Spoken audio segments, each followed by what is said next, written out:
ওর কথা শুনে আমি চিন্তায় পড়লাম। বললাম, তাহলে তো খুব মুশকিল হলো, রাতটা তাহলে কোথায় কাটাই?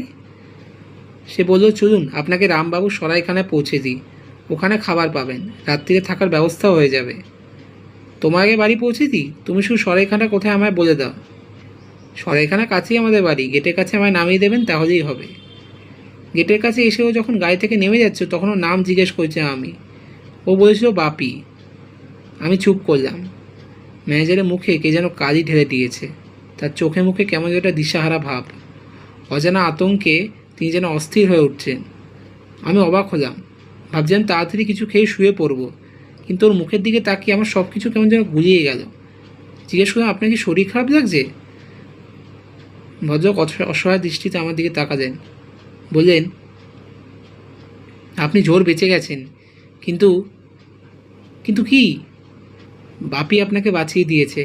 যে পথে আপনি যাচ্ছেন সে রাস্তা আর খানিকটা গেলে কিছু বোঝার আগেই কালীশুদ্ধ আপনি খাদে গিয়ে পড়তেন। ধস নামে ওখানে রাস্তা বলে কিছু নেই। আমি শিউরে উঠলাম। বললাম, কাল সকালে বাপিদের বাড়ি গিয়ে ওর সঙ্গে একবার দেখা করে আসবো। ভদ্রলোক কিছু বললেন না, ধীর পায়ে ঘর থেকে বেরিয়ে গেলেন। একটু পরেই ঘরে আমার রাত্রিরে খাবার দিয়ে গেল। খেয়ে দিয়ে আমি শুয়ে পড়লাম। বৃষ্টি সমানে পড়ে চলেছে। বাতাসের অদ্ভুত একটা শব্দ পাহাড়ের গায়ে ঘা খেয়ে খেয়ে ফিরে আসছে। আমি কম্বলটা মুড়ি দিলাম। ঘরে হিটার জ্বলছে, তবু শীত করছে খুব। হঠাৎ আমার মনে হলো, বাপি আজ যা ভিজেছে তাতেও জ্বর টর না হয়। কাল সকালেই ওর খবর নিতে হবে। কখন সে ঘুমিয়ে পড়েছি জানি না। একটা তীব্র আর্তনাদ কানের পর্দায় ঘা মারতেই ঘুমটা ভেঙে গেল। সেই আর্তনাদটা আমি আবার শুনতে পেলাম। মনে হয় আর্তচিৎকার আস্তে আস্তে নিচের দিকে নেমে যাচ্ছে, কিন্তু সেই ধ্বনি যে পাহাড়ে প্রতিহত হয়ে যেন ফিরে আসছে আমার কানে। আমি চারপাশে তাকালাম। ঘরের মৃদু আলোয় দেখলাম দরজা জানলা ভালো করে বন্ধ করা আছে, তার উপর পর্দা টানা। বাইরের শব্দ তো অমন তীব্রভাবে ঘরের মধ্যে আসার কথা নয়, অথচ আমি এখনও সেই আত্মনাদের মৃদু ধ্বনি শুনতে পাচ্ছি। এ কী করে হয়? আমার মাথায় কিছু ঢোকে না। হাত ঘড়ির দিকে তাকালাম। রেডিয়াম দেওয়া ঘড়ির কাজটা তখন 2:30 ঘর ছুঁই ছুঁই করছে।